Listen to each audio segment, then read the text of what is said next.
Fala galera do Direito Civil, hoje a gente está aqui mais uma vez com a melhor aula de todos os tempos, da matéria mais linda que tem no ordenamento jurídico.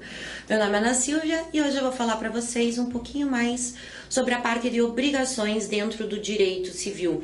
Uma das partes mais importantes dentro do direito civil, uma vez que ele é a base de toda e qualquer relação contratual, uma grande parte aí do estudo do nosso direito civil. Hoje a nossa aula em relação às obrigações é em relação a uma classificação de extrema importância, em relação aos seus elementos obrigacionais. O que isso significa? Hoje a gente vai classificar a obrigação em relação ao número de objetos que essa obrigação tem e ao número de pessoas que essa obrigação tem. Falando nesse primeiro momento, a gente sabe que a obrigação ela tem que ter uma estrutura mínima para ela existir. Nós temos que ter duas partes e nós temos que ter um objeto. Dessa forma, essa estrutura mínima da obrigação, ela é quando ela tem um credor, um devedor e apenas um objeto. Quando nós temos essa estrutura de obrigação, estamos frente a uma obrigação simples. Autores ainda colocam que é uma obrigação mínima. Por que obrigação mínima? Porque para ela existir tem que ter pelo menos um credor, um devedor e no meio disso um objeto, uma prestação, ok? Lembrando a vocês que a questão da prestação já foi vista em uma outra aula falando sobre aqueles 3 verbinhos básicos das obrigações: dar, fazer e não fazer. Já foi objeto de estudo. Hoje a gente vai estudar principalmente, que é o objetivo maior da nossa aula, são as obrigações compostas. Percebemos que as obrigações simples, elas têm uma facilidade de ser vista, uma facilidade de a gente conseguir até mesmo resolver essas obrigações. O credor é aquele que recebe alguma coisa, o devedor é aquele que deve pagar, que deve cumprir, adimplir a obrigação que foi contraída anteriormente, e o objeto daquela obrigação foi o que as partes acordaram. Pode ser uma obrigação de dar, pode ser uma obrigação de fazer, assim como pode ser uma obrigação de não fazer.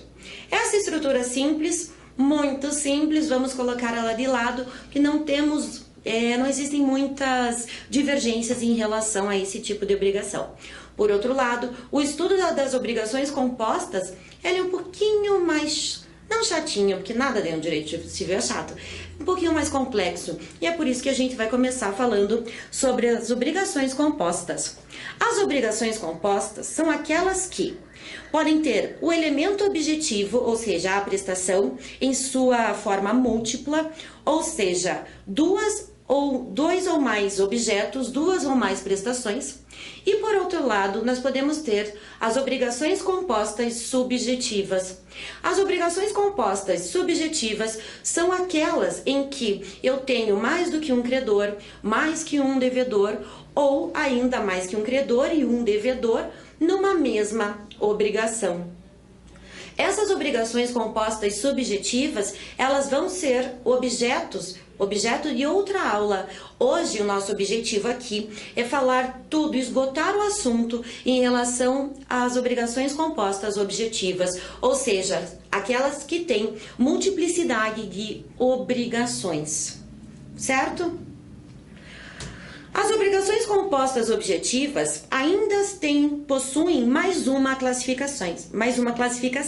Elas podem ser as obrigações compostas cumulativas, ou elas podem ser as chamadas de obrigações compostas objetivas alternativas. A gente vai falar sobre cada uma delas, mas eu já coloquei aqui no primeiro slide para vocês, para a gente já ir fazendo uma diferenciação básica entre essa classificação, entre as obrigações compostas cumulativas e as obrigações compostas alternativas. Vejam que eu coloquei ali para vocês, entre aspas, em relação às cumulativas eu coloquei e. Já por sua vez, as obrigações alternativas do ladinho ali está escrito ou. Isso resume basicamente o que é uma e o que é outro tipo de obrigação. As cumulativas são aquelas que a gente sempre vai usar e. Eu vou ter que, para adimplir a minha obrigação, sempre fazer uma obrigação e a outra. Elas são cumulativas. As duas ou mais obrigações, as duas ou mais prestações presentes naquele acordo, presente naquele contrato, devem ser adimplidas para existir a satisfação total do credor em relação àquele contrato, em relação àquela obrigação. As obrigações alternativas tem outro, a gente vai usar outra, adjunto, como é que é? Adjunto, não lembro, par do português. A gente vai usar uma outra palavrinha, que é o famoso ou.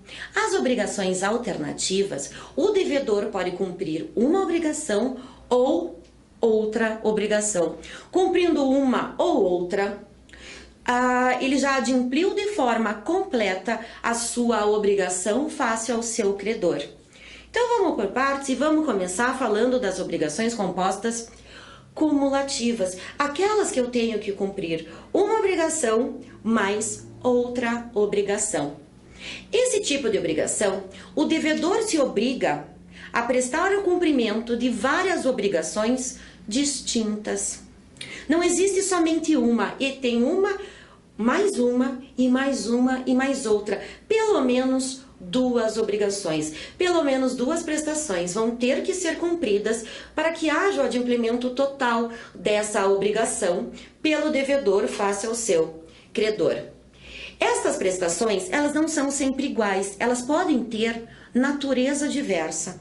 O que isso significa? Que tipo de natureza? A prestação em uma obrigação cumulativa, ela não sempre vai ter duas obrigações de fazer, nem sempre vão ser duas obrigações de dar. Elas podem se misturar, fazendo com que essa obrigação seja adimplida quando eu cumpro uma obrigação de dar e uma obrigação de fazer, por exemplo. Ou ainda, uma obrigação de fazer e uma de não fazer. A natureza da prestação, ela não tem que ser idêntica. Não existe essa obrigatoriedade. Podem ser, ou seja, obrigações de naturezas diversas na mesma obrigação, no mesmo contrato. As obrigações cumulativas, elas não foram previstas textualmente pelo Código Civil. Elas são estudadas basicamente através de doutrina e de jurisprudência. Vou dar um exemplo para vocês aonde a gente consegue encontrar uma obrigação cumulativa. Um exemplo de obrigação cumulativa, porque, como eu já disse, esse tipo de obrigação não tem uma previsão tácita, uma previsão explícita no Código Civil, mas sim uma construção doutrinária e jurisprudencial. Coloquei aqui para vocês, porque eu acho que é bem de fácil entendimento, a Lei de Locação, no artigo 22 e 23. São artigos mais extensos, que têm vários incisos. Não vamos ler todos, mas para vocês verificarem que existe sim a possibilidade de um mesmo devedor, para o adimplemento de uma obrigação, ter que cumprir com várias obrigações de naturezas diversas para haver o adimplemento total daquele contrato. Abre aí, gente. Bom, não vou nem falar, né? Código Civil aberto e hoje o vademecum aberto, a lei de locação. A lei de locação é uma lei extremamente... os examinadores gostam da lei de locação. Normalmente cai uma outra coisinha quando o direito civil é pedido nos concursos, eles gostam bastante de lei de locação. Então é bom a gente ter já uma certa intimidade com essa lei. Abre lá, gente, é a Lei 8.245 de 91. Artigo 22. Ele fala que todos os deveres que o locador tem dentro de um contrato de locação. Vários incisos, eu vou pegar 3 só para vocês verem a diferença do tipo de prestação que cada uma tem na sua natureza. O primeiro inciso fala que o locador é obrigado a entregar ao locatário o imóvel. Entregar. O locador também deve garantir o uso pacífico do locatário no imóvel. O locador tem que manter a locação e forma e o destino que aquele imóvel foi locado. Ele deve responder por vícios já lá nesse imóvel constantes. Então veja, e continua, né? Então são vários incisos que a gente tem aqui. Esse artigo traz pra gente que as obrigações realmente podem ser exigidas com suas naturezas diversas dentro de um único contrato, para uma única parte. Não somente uma obrigação simples de dar ou de fazer ou de não fazer. Essas obrigações podem se misturar, formando um grande contrato com várias obrigações. E sempre lembrando a vocês que essas obrigações são cumulativas. Se, num contrato de locação, por exemplo, já que estamos utilizando este exemplo, o locador entrega o imóvel, mas acaba por não permitir o uso pacífico do locador desse imóvel, ele está cumprindo na sua totalidade aquele contrato? Na verdade, não. Todas as obrigações, quando se trata de obrigações cumulativas, devem ser cumpridas para termos o adimplemento total destas obrigações. Outro exemplo, ainda dentro da lei de locação, é no artigo 23. O próximo artigo diz pra gente quais são os deveres do locatário. Da mesma forma como os deveres do locador, os deveres do locatário também são vistos como uma obrigação cumulativa. Por quê? Porque são várias obrigações distintas que têm forma de prestação também distintas. Só para o comecinho ali do artigo 23, o inciso 1º diz que tem que pagar pontualmente os aluguéis. Pagar. Segundo, servir-se do imóvel para o uso que lhe foi destinado.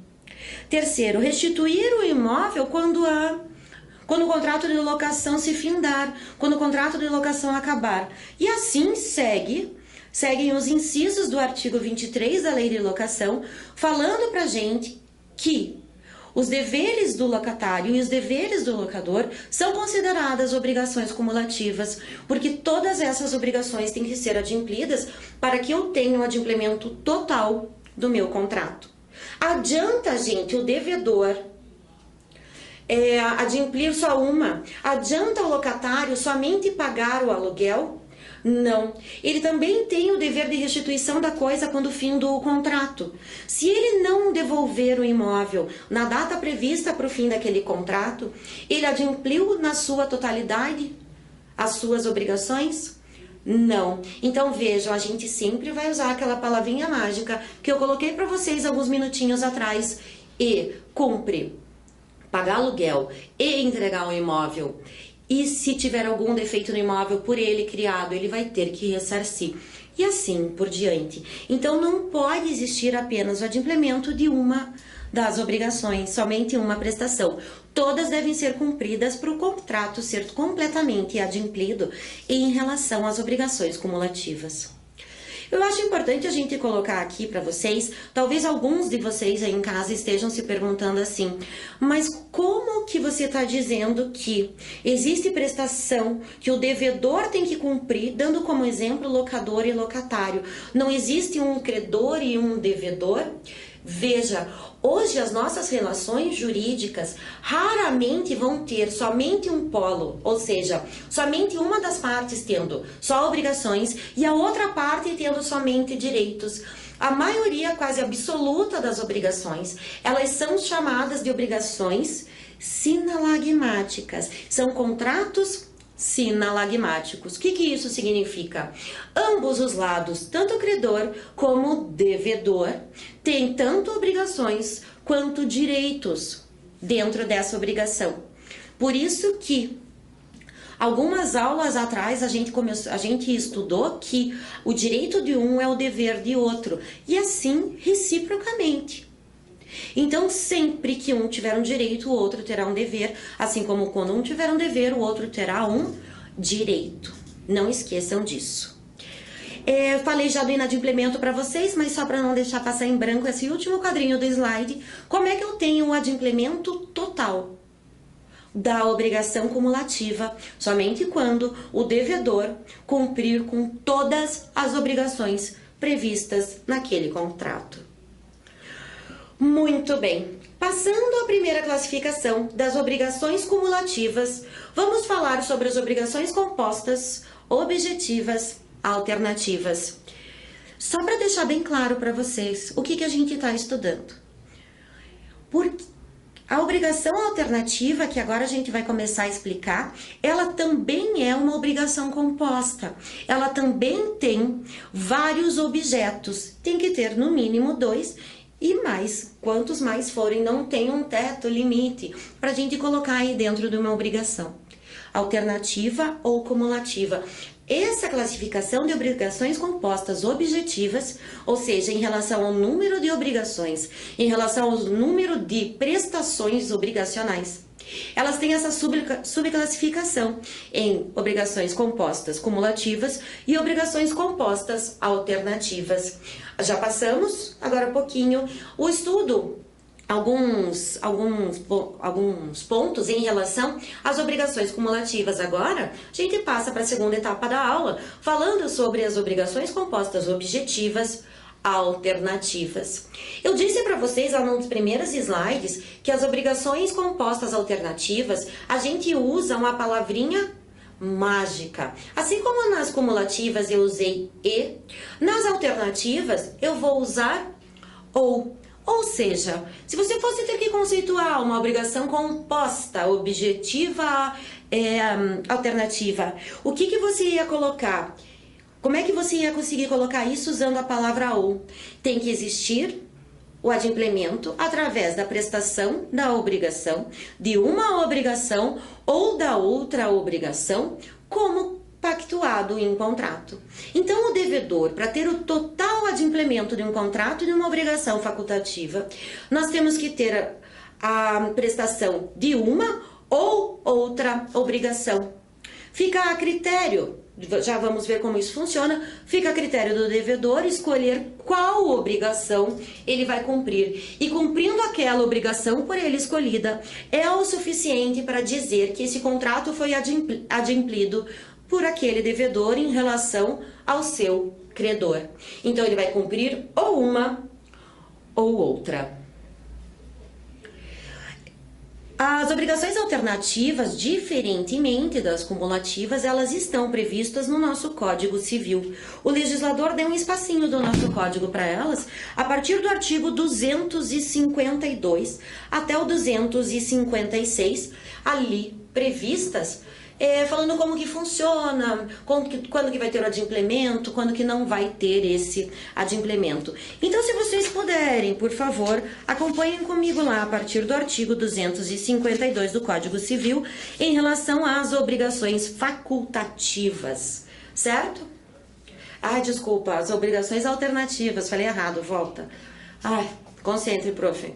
As obrigações alternativas estão previstas no Código a partir do 252. Existem também as obrigações facultativas, que a gente vai ver no último pedacinho da aula. Então, vamos retomar. Volta aqui, volta o nosso raciocínio. Estamos falando das obrigações compostas objetivas. Já falamos das obrigações compostas objetivas cumulativas, que é aquela que o devedor tem que cumprir várias prestações, e tem que cumprir todas elas para ter o adimplemento contratual. E agora, começando a falar sobre as obrigações compostas objetivas alternativas. Essas obrigações, a gente usa aquela palavrinha mágica ou, para ver o adimplemento total de um contrato, o devedor deverá cumprir uma obrigação ou outra obrigação, para daí estar extinto o contrato pelo seu cumprimento. Certo? Essas obrigações alternativas previstas no artigo 252 ao 256 do Código Civil. Muitos autores e também muitos estudantes ali dizem que às vezes confundem. Quando que eu vou ter uma obrigação alternativa e quando que eu vou ter uma obrigação de dar coisa incerta? Vamos voltar um pouquinho em aulas anteriores, onde estudamos as obrigações de dar, fazer e não fazer, e uma das obrigações de dar que a gente estudou foi a de dar coisa incerta.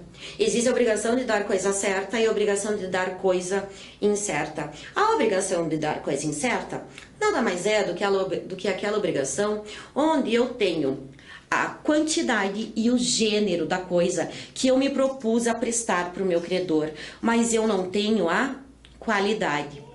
Eu acho que a Alvenosa, que é bem interessante o exemplo que ele dá, eu acho bem fácil da gente conseguir entender o que é uma coisa e o que é outra.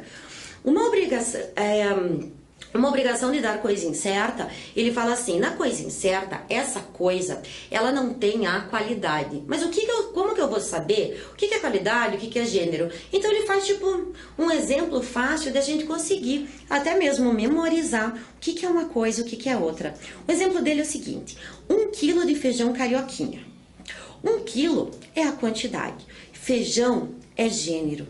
qualidade do feijão. Nesse exemplo, se eu não me engano é do Venosa, ele fala que é o feijão carioquinha.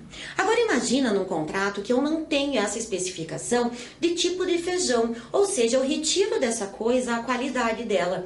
Aí eu estou frente a uma obrigação de dar coisa incerta, porque eu sei a quantidade e sei o gênero, mas não sei a qualidade, ok?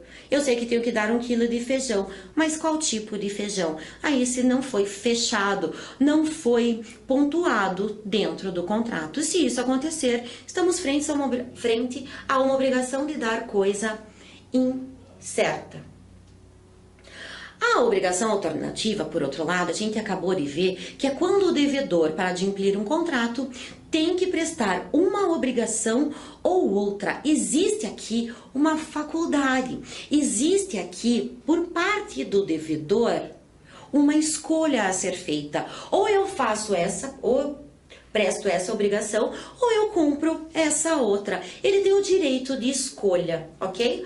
Prof, dá um exemplo de obrigação alternativa. Tô com uma obrigação facultativa na cabeça hoje. Não sei por quê. Obrigação alternativa.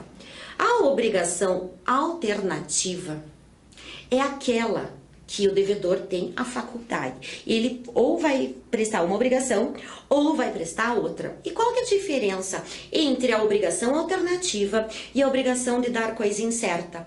Veja, a obrigação de dar coisa incerta, eu só tenho uma possibilidade, porque eu não estou frente a uma obrigação composta. Estou frente a uma obrigação simples. Eu tenho que dar alguma coisa que é determinável, não completamente determinada.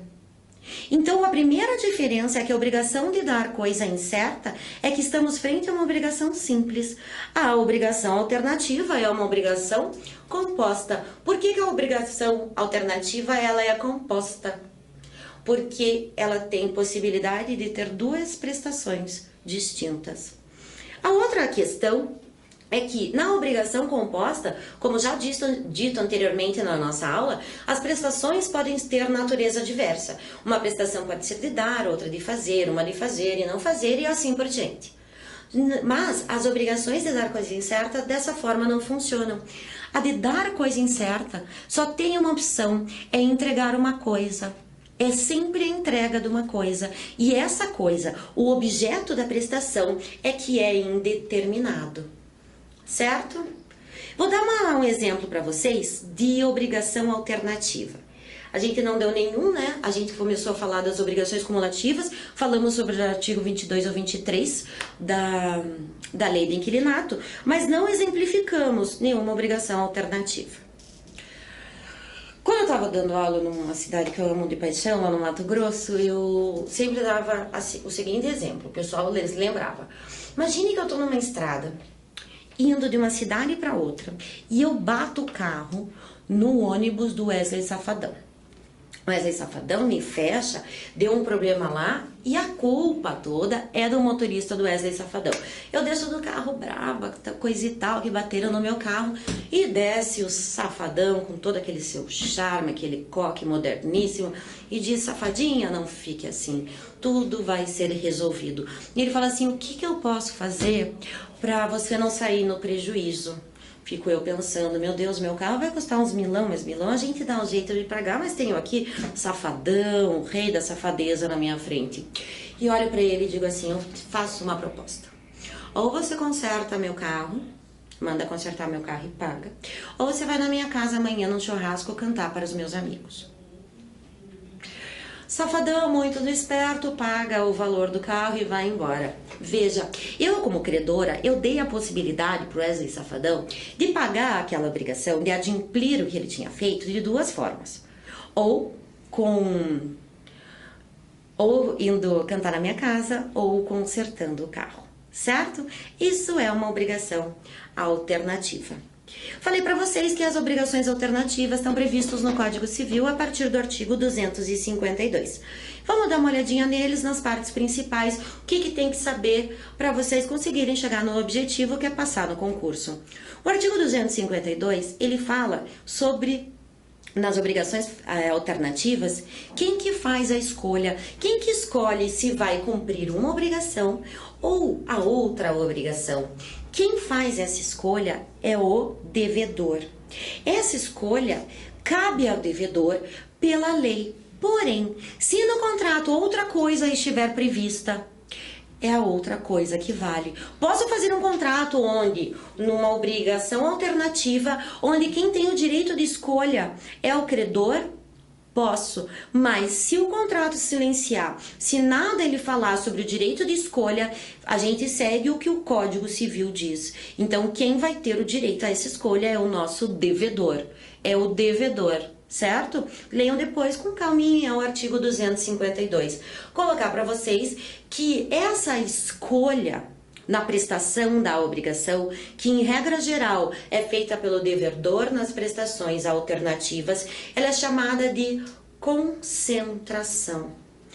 Ou seja, a concentração nas obrigações alternativas, elas são, em regra, um direito do devedor. É o devedor que vai escolher, é o devedor que vai dizer qual obrigação ele vai cumprir para ter o seu contrato completamente adimplido. Ainda na análise do artigo 252, passamos para o parágrafo 1º. O parágrafo 1º traz para a gente o princípio da identidade física da obrigação. Aqui ele diz o seguinte: o devedor não pode escolher cumprir metade de uma obrigação e metade de outra. Junta as duas, tem uma obrigação completa. Não, ele tem que cumprir, ele tem que escolher ou uma obrigação já previamente estipulada entre as partes, ou essa outra obrigação. Ele não pode unir, fazer uma mescla da primeira obrigação da segunda e dar por cumprido aquele contrato, aquele acordo que credor e devedor fizeram. Tem que ser uma obrigação ou outra, por isso o princípio da identidade física da obrigação.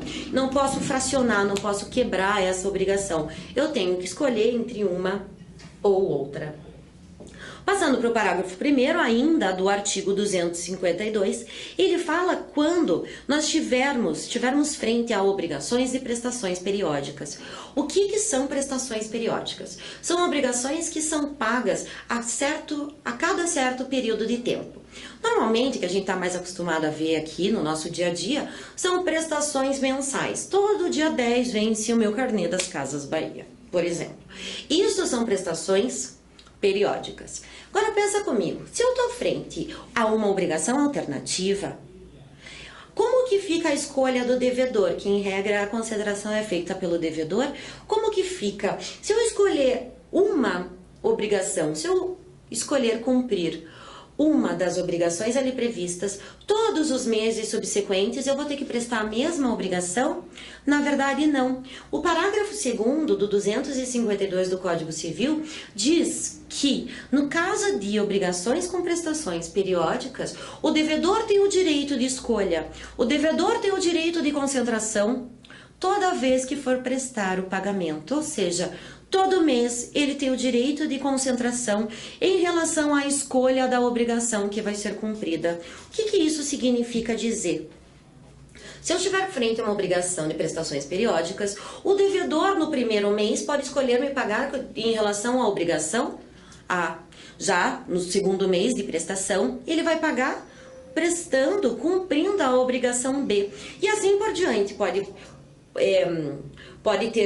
ter meses, podem ter pagamentos que vão ser a mesma e ele pode ir alternando se assim ele escolher, certo? Então, como regra geral, a concentração, a escolha é do devedor e quando estivermos frente a obrigações periódicas e prestações periódicas, o devedor fará essa escolha, o devedor fará essa concentração a cada mês, a cada período de tempo para o próximo pagamento, certo? Por que o legislador, no parágrafo 2º, não colocou pra gente a prestação mensal? Por que é periódica? Porque o período da prestação pode ser acordada dentro das obrigações das formas mais distintas possíveis. Eu posso ter um pagamento do devedor mensal? Pode, fácil de a gente ver. Mas pode ser semestral, trimestral, bimestral, pode ser quinzenal, Pode. Então, dentro desse período, independentemente do tempo que se passa entre uma prestação e outra, o devedor tem sim o direito de escolha, o direito de concentração de qual prestação ele vai cumprir para ter aquele mês ou aquela prestação adimplida em relação ao seu credor. Entenderam? Tudo bem? Então tá bom.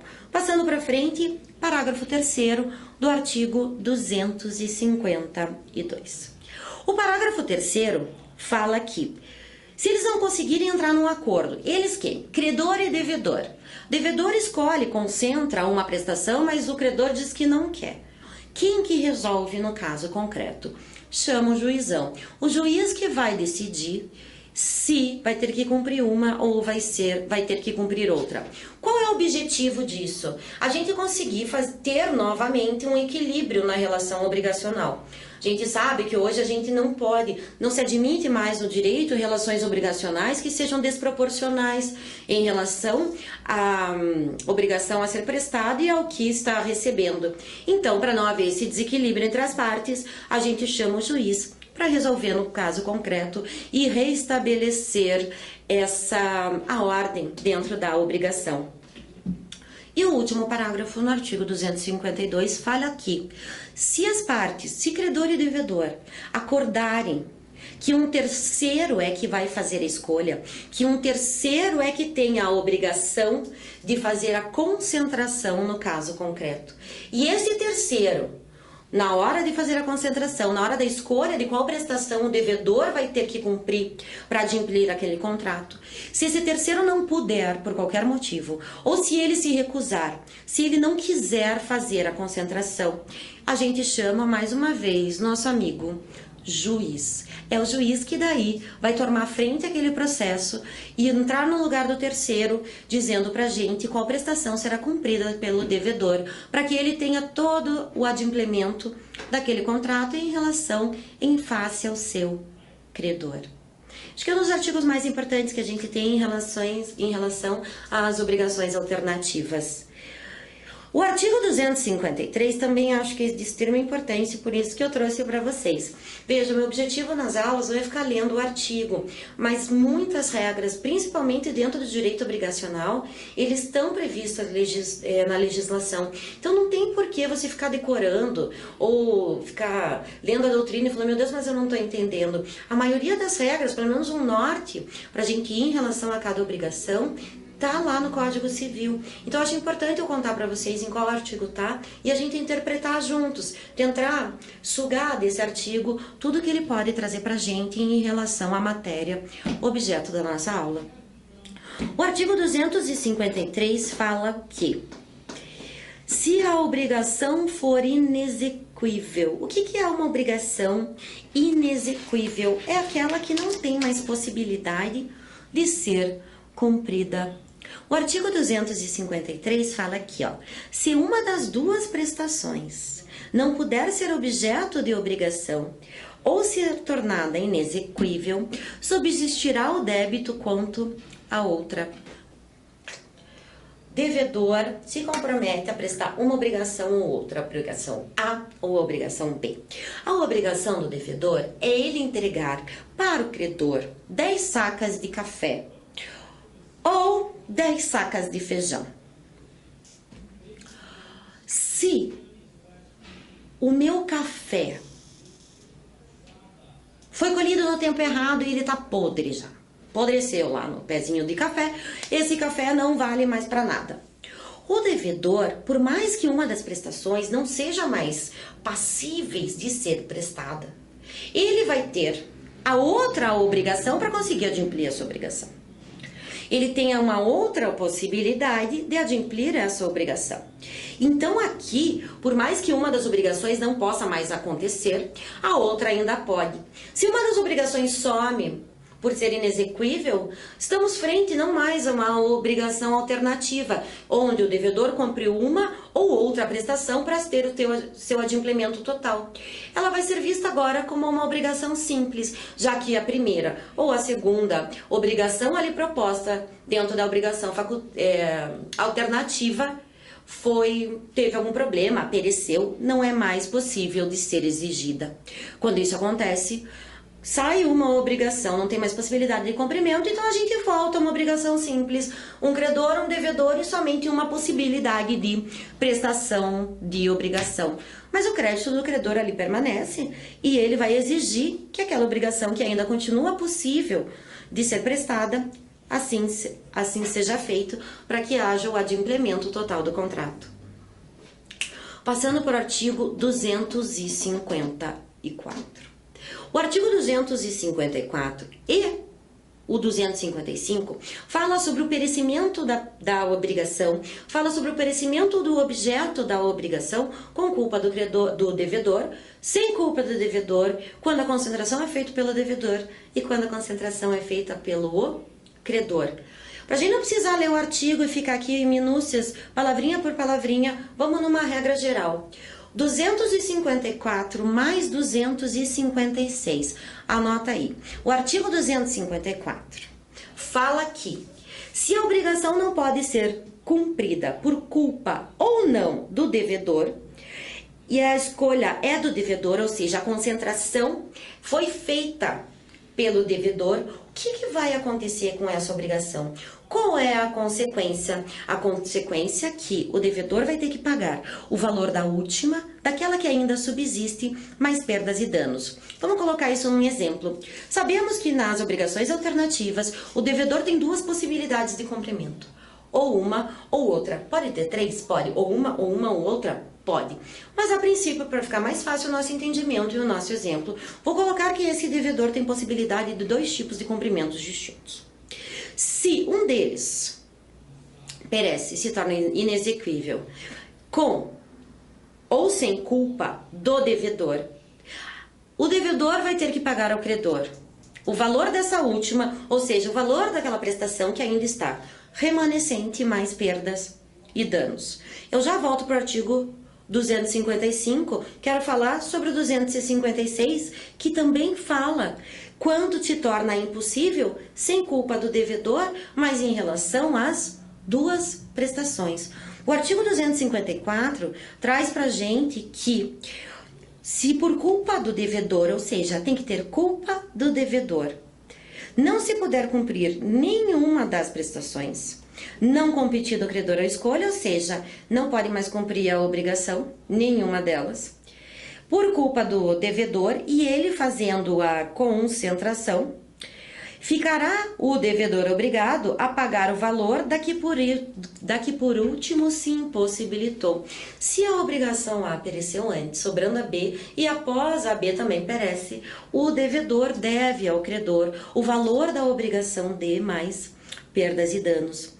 No artigo 256, ele fala que se todas as obrigações perecerem, mas sem culpa do devedor, ele não concorreu para que houvesse o perecimento das obrigações, a consequência desse contrato é a sua resolução. Nada deve o devedor ao credor, uma vez que o mesmo não agiu com culpa. Ok?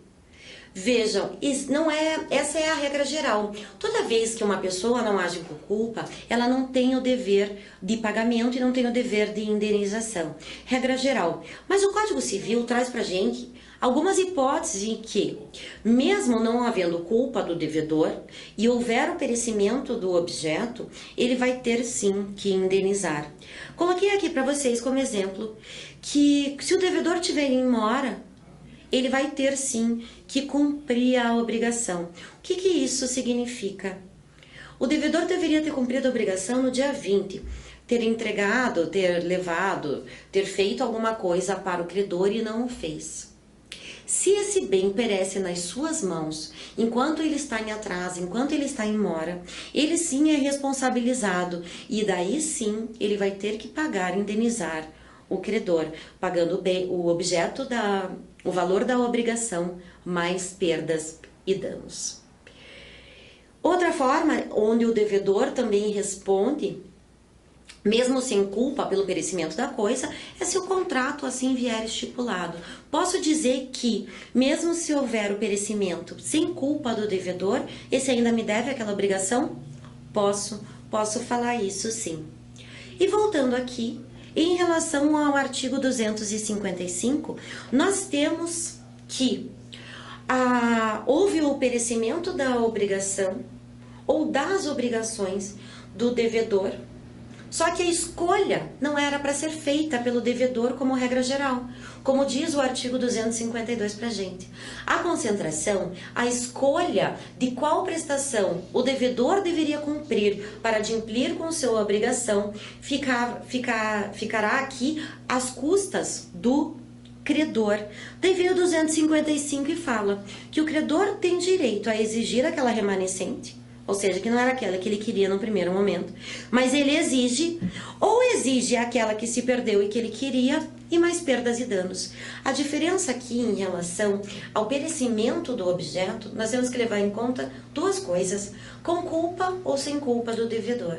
E a segunda coisa que temos que levar em consideração era de quem era o direito de fazer a escolha, de quem era o direito de fazer a concentração em relação à prestação para ter o cumprimento total de um contrato. Leiam pausadamente depois esses 3 artigos, que eu acho que eles são bem interessantes. E por fim, nessa nossa aula, eu vou falar para vocês sobre as obrigações facultativas. Eu confundi elas lá no meio da aula, né? Pedi desculpas, peço novamente. As obrigações facultativas, elas não são consideradas obrigações compostas. Elas são aquelas obrigações onde o devedor só tem possibilidade de cumprimento, só tem possibilidade de adimplemento do contrato com o cumprimento de uma obrigação. Porém, o devedor tem a faculdade de cumprir uma outra obrigação para ver o seu contrato adimplido. Muito parece com a obrigação alternativa que vimos há pouco. Só que nós temos uma diferenciação muito grande em relação às consequências desses dois tipos de obrigação. Sabemos que na obrigação alternativa, se existe o perecimento do objeto de uma das prestações, a gente pode ter a possibilidade do adimplemento da obrigação com a outra prestação, com aquela que ainda existe possibilidade de cumprir. Já nas obrigações facultativas, isso não existe, porque nas obrigações facultativas só existe uma obrigação principal. A obrigação facultativa é como se fosse uma obrigação acessória.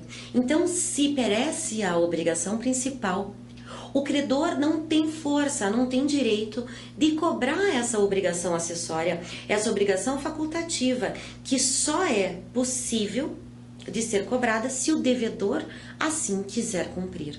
Ele tira a obrigação principal, a única obrigação que ele tinha para cumprir, para adimplir aquela obrigação, e troca e coloca ali uma outra faculdade dele cumprir aquele contrato. Existe uma dúvida, uma discussão incrível doutrinária em relação às obrigações facultativas em alguns artigos.